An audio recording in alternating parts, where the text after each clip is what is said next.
ఒక మాట. పాపం చేస్తే మనం ఆత్మీయంగా చచ్చిపోతామండి. పాపం అంటే ఏమిటి అంటే ఆజ్ఞ అతిక్రమమే పాపం. దేవుడు ఏదైతే వద్దన్నాడో దాన్ని అతిక్రమించి చేయడమే. కొన్ని రూల్స్ పెడతారు స్కూల్స్లో. మరి సపోజ్ పొద్దున్నే 8:30కి వెళ్ళాలి స్కూల్కి అని పెట్టారు.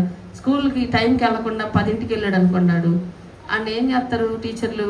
కొడతారు, పనిష్మెంట్ ఇస్తారు. ఇంకా అలాగే వస్తుంటే పోరా నువ్వు అసలు అనవసరం స్కూల్కి, నీకు చదువు అనవసరం. వాడు ఎంత బాగా చదివినా కూడా వాడికి క్రమశిక్షణ లేదనుకోండి, వాడికి ఎవరు కూడా ఉద్యోగం ఇవ్వరు. వాడు ఎందులో రాణించలేడు. వాడికి ఎన్ని తెలివితేటలు ఉన్నామండి, వాడు ఎంత టాపరా ఉన్నామండి. క్రమశిక్షణ లేకపోతే ఏం చేస్తారంటే నువ్వు ఎంత ప్రార్థన చేయి, నువ్వు ఎన్నో ఉపవాసాలు చేయి, నువ్వు దేవుడి మాటని మీరేవా, ఖచ్చితంగా నువ్వు ఎన్ని చేసినా దేవుడు దాన్ని లిస్టులో తీసుకోడు, పక్కన పెట్టేస్తాడు. అందుకే ఆజ్ఞ అతిక్రమమే పాపం. ఏమిటా ఆజ్ఞ? అవ్వ ఆదాముకి దేవుడు ఒక మాట చెప్పాడు. ఆదికాండం 2వ అధ్యాయం తీయండి, ఫాస్ట్గా ముగిస్తాను. 2వ అధ్యాయం 17వ వచనం. అయితే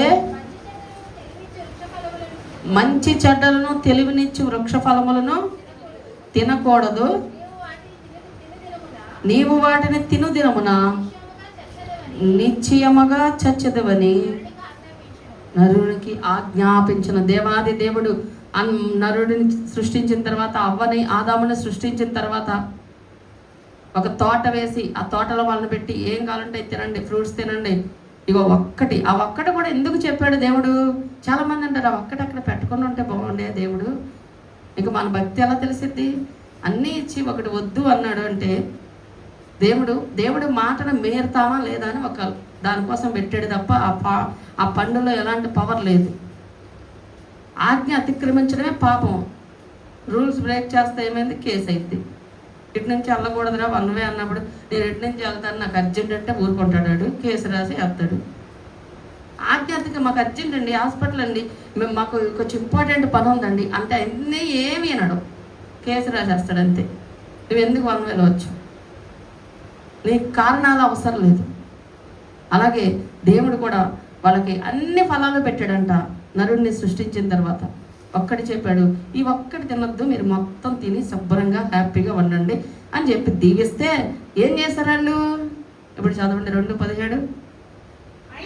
అయితే మంచి చెడ్డలు తెలివినిచ్చు వృక్ష ఫలములను తినకూడదు, నీవు వాటిని తినదినమున నిశ్చయముగా చచ్చదు అంటే ఆజ్ఞాపించాడు.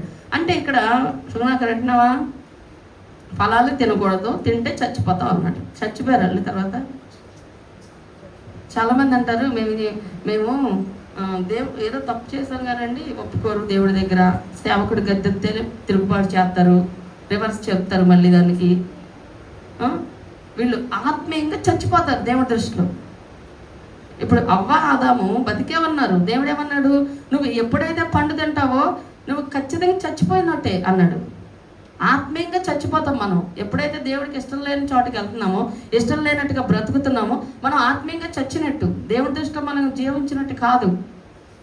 ఇంక చచ్చిన వాళ్ళని దేవుడు ఏం తీర్పుతాడు? ఒకటే తీర్పు, మనం తీర్చేసుకున్నాం ఆల్రెడీ.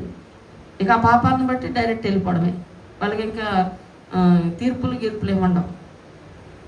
అందుకనే మనం ఏం చేస్తున్నామో అది చేసేది ఆజ్ఞ అతిక్రమిస్తున్నాం. సినిమా చూడకూడదు సినిమా చూడకూడదని బైబిల్లో ఎక్కడుంది అంటారు కొంతమంది.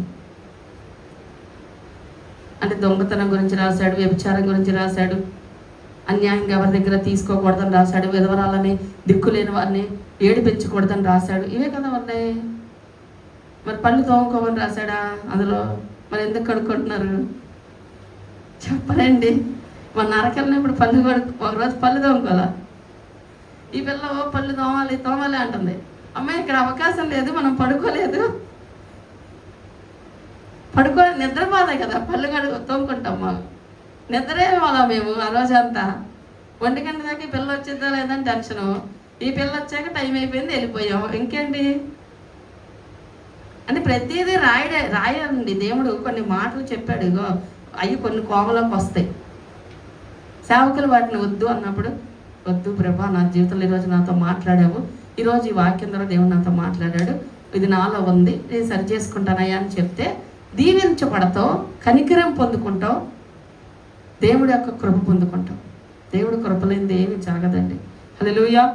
అవ్వ ఆదాము చచ్చిపోలేదు, కానీ వాళ్ళు ఆత్మీయంగా చచ్చిపోయారు. ఎప్పుడు అంటే వాళ్ళు ఎప్పుడైతే ఆశపడ్డారో, ఈరోజు కూడా చాలామంది ఆశపడతా ఉంటారు, అత్యాశ పడతా ఉంటారు.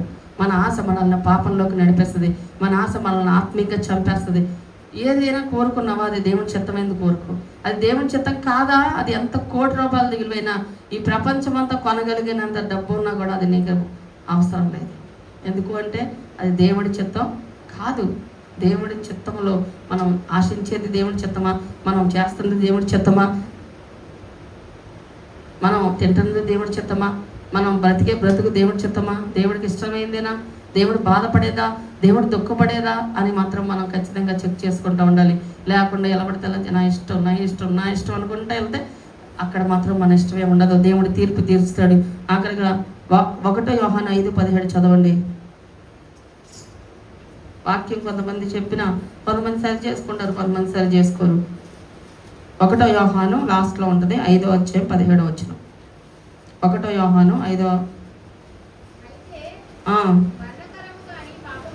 మరణకరము కానీ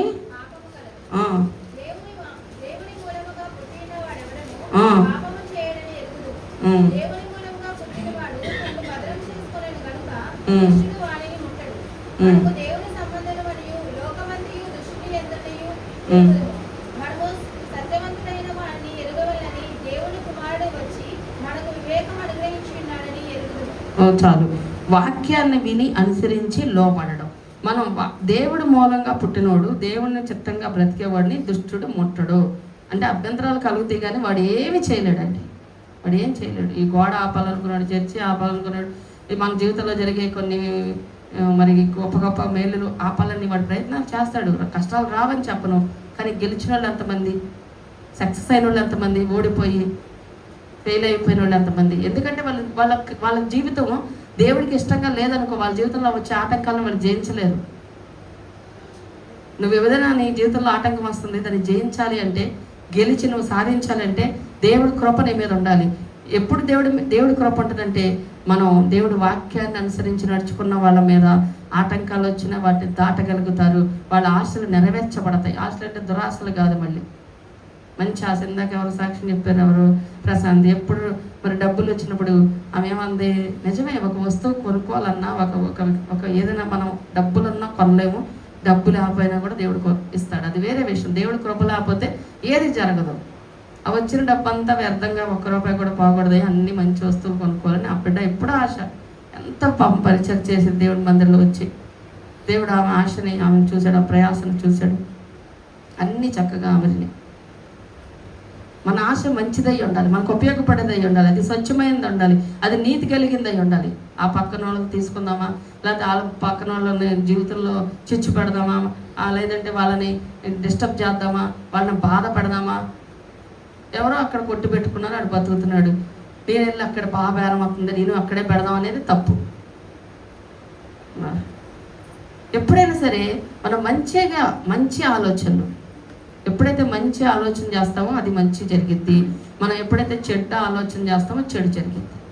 మన ఆశ మంచిదైతే దేవుడు మనకు తోడుగా ఉంటాడు, ఆయనే మనల్ని ముందుకు నడిపిస్తాడు. హల్లెలూయా. మన ఆశ చెడ్డదనుకోండి, కొంతమంది తప్పుగా ఆలోచిస్తారు. వాళ్ళకి అట్ట అవుతే బాగుండు, నన్ను తిట్టాడు కాబట్టి వీళ్ళకి ఎట్ట అవుతే బాగుండు, ఎందుకు చెయ్యవు ప్రభా, నన్ను అంత ఏడిపించారు కదా, నన్ను అంత బాధ పెట్టారు కదా అని నువ్వు అడిగితే ఏమి చేయడు. వాళ్ళు ఇంకా హ్యాపీగా నవ్వుకుంటా ఉంటారు. అది దేవుడికి న్యాయం అనిపిస్తే, నిజంగా నువ్వు యథార్థంగా బతుకుతున్నావు, వాక్యానుసారం బతుకుతున్నావు, నిన్ను వాళ్ళు దుఃఖపడితే నువ్వేం అనవసరం, దేవుడే వాళ్ళకి నీకు న్యాయం తీరుస్తాడు. హల్లెలూయా. ఒక్కటే చూడండి, నిన్ను ఎవరైనా బాధ పెట్టారా, దుఃఖ పెట్టారా, నిన్ను పట్టించుకోలేదా, నువ్వు ఒకటే దేవుడికి చెప్పు, ప్రభా వాళ్ళు అన్న దాంట్లో నీకు న్యాయం అనిపిస్తే, నన్ను అన్నారు అన్యాయంగా, అది నీకు న్యాయం అనిపిస్తే ఓకే, నాకు ఈ బాధ తీసివే. ఒకవేళ వాళ్ళ అన్న దాంట్లో తప్పు అయితే నువ్వే న్యాయం తీర్చు అని దేవుడికి అప్పగిచ్చే. చర్చిలో ఒక చర్చి మెంబర్ చనిపోయాడంట. ఆయన వెళ్తున్నానమ్మా కొంచెం ఏదో ఆ రోజు ఏదో మాట్లాడాల్సి వచ్చి మాట్లాడితే, నేను వెళ్తున్నాను ఇలా జర్నీలో, చర్చి రిజిస్ట్రేషన్ గురించి నేను మన చర్చి రిజిస్ట్రేషన్ అయ్యింది ఆల్రెడీ, కాకపోతే దాన్ని ప్రతి సంవత్సరం దాన్ని మార్చాలి, రెన్యువల్ చేయించాలి. అది ఆయన చేపిస్తున్నారు వాళ్ళకి. నేను అన్న మాది కూడా చేయించండి పాస్టర్ గారు, మీరు ఎలాగో వెళ్తున్నారు కదా బందర్ అంటే, సరే అని ఆయన నేను వెళ్ళాక ఫోన్ చేస్తానమ్మా అన్నారు. నేను ఆ రోజు చేశా 10ంటికి, వెళ్ళారేమో ఒకవేళ మన డీటెయిల్స్ చెప్దామని. అప్పుడు ఆయన అన్నారు, లేదమ్మా నేను మా సంఘంలో ఒక వ్యక్తి చనిపోయాడు, నేను కార్యక్రమం చేయాలి, వెళ్ళిపోతున్నాను, పని ఆగిపోయింది అన్నారు. అయ్యో అలాగా అంటే, అయ్యో అవునా అన్న. అయ్యో అవసరం అంత పర్సన్ ఏం కాదు అన్నాడు. చాలా దుఃఖపెట్టాడు భార్యని, చాలా అనుమానం అమ్మ, ఆ అమ్మాయి అటు వెళ్ళిన అనుమానం, ఇటు వెళ్తే అనుమానం, ఆ అమ్మాయి చాలా మంచిది, ఎన్నో రోజులు ఏడ్చింది, ఎంతగానో భరించింది, కొట్టేవాడు, కాలేరు కొట్టాడు, చెయ్యరు కొట్టాడు, అసలు ఎంత నరకమో, తిండి పెట్టాడు, తింటాడే తప్ప ఇంట్లో పడుకొని ఏమి పట్టించుకోడు. అయినా సరే ఆమె భరిస్తూ దేవుణ్ణి బట్టి, అయ్యా నేను దేవుణ్ణి బట్టి వచ్చుకుంటున్నా అని చెప్తా ఉండేదంట. సరే ఒక 4 నెలల క్రితం బాగా పెద్ద గొడవ అయ్యి చెయ్యో కాలు ఎరిగింది మళ్ళీ ఆ అమ్మాయికి. ఎరగకూడదు ఇంకా ఆ అమ్మాయికి బాగా బాధ కలిగి, ఇంక నేను వెళ్ళిపోతున్నాను, వెళ్ళిపోయే ముందు ఒక మాట అని వెళ్ళిందంట. నిజంగా అంటే బాగా కొట్టేస్తున్నాడంట, అసలు భయంకరంగా కొట్టేస్తున్నాడు, ప్రతిరోజు కొట్టేయడమే. నువ్వు అటు ఎందుకు చూసావు, నువ్వు ఇటు ఎందుకు చూసావు, నువ్వు బయటికి ఎందుకు వెళ్ళావు, ఏంటి రోడ్డు బయటికి కాదు గుమ్మం బయటికి, అంత భయంకరంగా హింసిస్తున్నాడు. అయితే ఆమె 4 నెలలు ఆమె వెళ్ళేటప్పుడు అందంట, దేవుడు నీకు నాకు న్యాయం తీరుస్తాడు. నేను అలాంటిదని కాదు, ఒకవేళ నిజంగా ఆ అమ్మాయిలో తప్పు ఉంటే ఆ అబ్బాయి బాగానే ఉండేవాడేమో ఒకవేళ అనుకున్నా నేను. ఆ అమ్మాయి పాపం ఏది పాపం చేయలేదు, కానీ అన్యాయంగా మాట్లాడాడు, అన్యాయంగా హింసించాడు, బాధ పెట్టాడు, దుఃఖ పెట్టాడు. వెళ్ళేటప్పుడు ఒక్క మాట అందంట, దేవుడే నీకు నాకు న్యాయం తీరుస్తాడని వెళ్ళిపోయిందంట అమ్మగారింటికి. వెళ్ళిపోయిన 4 నెలలు, ఇప్పటికి 4 నెలలు. ఈ 4 నెలల్లో ఒకసారి ఏమైందో తెలుసా, మంచి బాగానే ఉన్నాడు, మంచి అవరస్తుడే, పెద్ద వయసు కూడా కాదు, 45 ఏళ్ళు ఉంటాయేమో. ఒకసారి ఏమో హైదరాబాద్ నుండి వస్తుంటే యాక్సిడెంట్ అయ్యి మొత్తం అన్నింతా బాగా డ్యామేజ్ అయిపోయి చేతులు కాళ్ళు అన్నీ ఇరిగిపోయింది. అది ఇరిగి ఒక 2 నెలలు అయింది. ఈ 2 నెలల్లో కొంచెం లెగుస్తున్నాడు అనేసరికి బ్రెయిన్ స్ట్రోక్ వచ్చి సడన్గా చచ్చిపోయాడు. ఎంత ఏడ్పించాడో, ఎంత బాధ పెట్టాడో భార్యని. అనుభవించాడా? ఇప్పుడు ఆమె హ్యాపీగా బతికింది చెప్పాలంటే. ఎందుకు? అర్ధాయుషు, 45 ఏళ్ల కంటే మంచి మరి ఏమంటారు అని మధ్య వయసు ఇంకా ఉంది కదా, బతకాల్సింది. న్యాయం దేవుడు తీరుస్తాడండి. మనం ఎవరిని ఏం చేయాల్సిన, ఎవరిని ఏం పోటాడవసల, ఒకటి దేవుడికి అప్పగించేసేయండి. నువ్వు తీర్పులోకి వెళ్ళిపో, వాళ్ళని తిట్టుకొని వీళ్ళని తిట్టుకొని, అన్యాయంగా నన్ను చేశారు, అన్యాయంగా నన్ను అనేసారు అని మనం తీర్పులోకి వెళ్ళకుండా చూసుకోవాలి. మనం తీర్పులోకి వెళ్ళకుండా ప్రభుకి అప్పచెప్పి, ప్రభా ఎందుకంటే మన న్యాయాధిపతి ఆయన, మనకి తండ్రి ఆయన, మనల్ని సృష్టించింది ఆయన, ఆయనకు అప్పచెప్పి ఆజ్ఞలు అతిక్రమించకుండా మనం ఒకవేళ మన పరిస్థితులు తారుమారుగా ఉన్నా కూడా, ప్రభా నేను నీ కోసం నేను నిలబడతాను అని మనం నిలబడితే ఆయనే ద్వారం తెరుస్తాడు. హల్లెలూయా. నేను చెప్పా, ఇక్కడికి వచ్చే ముందు, గోడ కట్టే ముందు మన ధనసాయం ఎక్కువ ధనసాయం లేదు, ప్రభు ఇచ్చిన వాగ్దానం జనవరిలో, నేను పని పూనుకో నేను తోడుగా ఉంటాను. వచ్చాము, మరి నిజంగా దేవుడు అద్భుతంగా దేవుడు సహాయం తీసుకొచ్చాడు. పరిచయం చేసేవాడు కూడా, మరి కొంతమంది కొన్ని పనులు ఉన్నాయి, కొంతమంది పెళ్ళాడావిలో ఉన్నారు. ప్రభు మరి చాలా తక్కువ మంది ఉన్నారు, ఈ బిడ్డలకు శక్తి ఇవ్వు, మరి ఈ బిడ్డలను వాడుకో, ఉన్న వాళ్ళు వీళ్ళు మళ్ళీ అన్ని రోజులు చేయాలంటే ఎవరు చేస్తారు? 2 రోజులు చేస్తారు పరిచర్య, మళ్ళీ ఇంటికి వెళ్తారు, లేదా వాళ్ళ పనులను చూసుకుంటారు. కానీ ఒక్కరోజే కూడా వాళ్ళు మరి పని ఏమి వెళ్ళకుండా ఇంకెవరు లేరని ఉండి చేయడం కూడా దేవుడి యొక్క చిత్తమండి. దేవుడి మీద ఆధారపడినప్పుడు ప్రభా చాలామంది ఏమని కామెంట్ చేస్తున్నారు, సో అంత మంచి డెడికేషన్గా చేశారు మీ సంఘ బిడ్డల విశ్వాసులు అని చాలామంది కామెంట్లు పెడుతున్నారు. మంచిదే. వీళ్ళు ఇలా చేయడానికి మనం ఏం చేయాలి? ప్రార్థన చేయాలి, దేవుడికి అప్పచెప్పాలి. నేను చేయించగలను, నాతో నా మాట వింటారా? ఎవ్వరండి, మన పిల్లలు కూడా మన మాట వింటారు. కానీ వినాలంటే ప్రభు దగ్గర మనం చెప్పాలి, ప్రభా నా పరిస్థితి ఇది, నా పరిస్థితి ఇది. రాత్రి వచ్చేటప్పుడు కూడా మరి ఎవరు లేదు, ఎవరు వస్తారో తెలియదు, ఎవరు రారో తెలియదు. ఇక్కడ కరెంట్ ఉన్నట్లు వాతావరణం బాగా, సూర్ణం వస్తానంది ఫస్ట్. సరే తనకి ఏదో చిన్న పని నేను వస్తాలేమ్మా వెళ్ళిపోతుంది, మళ్ళీ వచ్చిద్ది రాదని మళ్ళీ ఇక్కడికి వచ్చేది 3 కనపడుతున్నారు, మిగతా వాళ్ళు మరి ఎవరెవరు వస్తున్నారో తెలియట్లేదు. సరే ఏదైనా ఫస్ట్ అనుకున్న ప్రభా వాళ్ళకి అంత నిర్లక్ష్యం అంటే నేను ఎందుకు ఎంత ప్రయాసాలు, నేను నిద్రపోలే మొన్నటి నైట్ నుంచి అలాగే ఉన్నాను, రెస్ట్ కూడా తీసుకోవాలా. నిన్న బండి 2 సార్లు పక్కకి వెళ్ళిపోయింది, అంటే డ్రైవింగ్ చేస్తుంటే తూరు వచ్చేసింది. అప్పుడు అనుకున్నా, ఓహో యాక్సిడెంట్ ఎలా జరుగుతుంది, కన్ను రెప్ప వేసినంత టైంలో బండి పక్కకి వెళ్ళిపోయింది రోడ్లోంచి. అప్పుడు అనుకున్నా, ఓహో ఇలా జరుగుతుంది అని. అలా ఉండి కూడా వచ్చేసా. సరే ఒక్కటే అనుకున్నాను, ఫస్ట్ మానేద్దాం, వాళ్ళకే నిర్లక్ష్యం ఉన్నప్పుడు అసలు శనివారం సెక్షన్ తీసేద్దాం, భోజనాల సెక్షన్ తీసేద్దాం, వాళ్ళకి తెలియాలి ఎంత కృప ఉందో, బయట సంఘాలు ఎలా ఉందో. కొంతమంది, అన్ని సంఘాలు కాదులేండి, కొన్ని సంఘాలు ఎన్ని బాధలు ఎంత చేసినా కూడా జరగట్లా. ఎందుకు? ఎంత ప్రయాసపడి దేవుడు మన ప్రయాసం చూసి దేవుడు కృప తొందరగా కార్యం అనంగా జరుగుతుంది. ఆయన అంత కృప చూపిస్తున్నాడు. మనం ఎంత డెడికేషన్గా ఉండాలి, ఎంత మనం సమర్పణ కలిగి ఉండాలి, ఎంత మనం ఆసక్తి కలిగి ఉండాలి. అలాగలేదు నాకెందుకు ప్రభా, నేను కూడా చక్కగా ఆదివారం వెళ్తా, పొద్దున్నే 8ంటికి పెట్టేస్తా ఆరాధన, 11ంటికి క్లోజ్ చేసేస్తా, 7 రోజులు వెళ్ళి వంట చేసుకుంటారు, నేను కూడా వెళ్ళిపోయి విజయవాడ వంట చేసుకుంటా. ఇవన్నీ ఆలోచించుకుంటూ వచ్చారు. రాలా ఆలోచిస్తున్నా. తర్వాత మళ్ళీ అనుకున్నా, వాళ్ళు కాదుగా నన్ను పిలిచింది, సేవకు రమ్మని. నువ్వు పిలిచావు, నువ్వు తీసుకొస్తావు, నువ్వు నాకు తోడు ఉంటావు, కరెంటు బాగుండా ఉంచుతావు, వాతావరణం అనుకూలపరుస్తావు, నేను వెళ్తున్నా, నువ్వు రా నాతో అని ఒక ప్రార్థన చేసుకొని వచ్చేసా. దేవుడు అభ్యంతరాలు వస్తాయి. దేవుడి కోసం మనం నిలబడితే మన కోసం ఆయన నిలబడతాడు. ఒక్క పాయింట్ మీరు గుర్తుపెట్టుకోండి. నీ పరిస్థితులు అనుకూలించకపోవచ్చు, నీకు అభ్యంతరాలు రావచ్చు, నీకు హృదయంలో బాధ రావచ్చు, నీకు దేవుని మందిరానికి రావడానికి ఆటంకాలు రావచ్చు, నీ భక్తిలో ఎదగడానికి ఆటంకాలు రావచ్చు. కానీ దేవుడి కోసం నువ్వు నిలబడితే నీ కోసం ఆయన నిలబడతాడండి. వదిలిపెట్టే దేవుడు కాదు, చేతులు వదిలిపెట్టాడు ఆయన. హల్లెలూయా. ప్రార్థన చేసుకున్నాం. చేయండి చిన్న ప్రార్థన. తీర్పులోకి వెళ్ళే పనులు మనలో చేసుకోవాలి ప్రార్థన.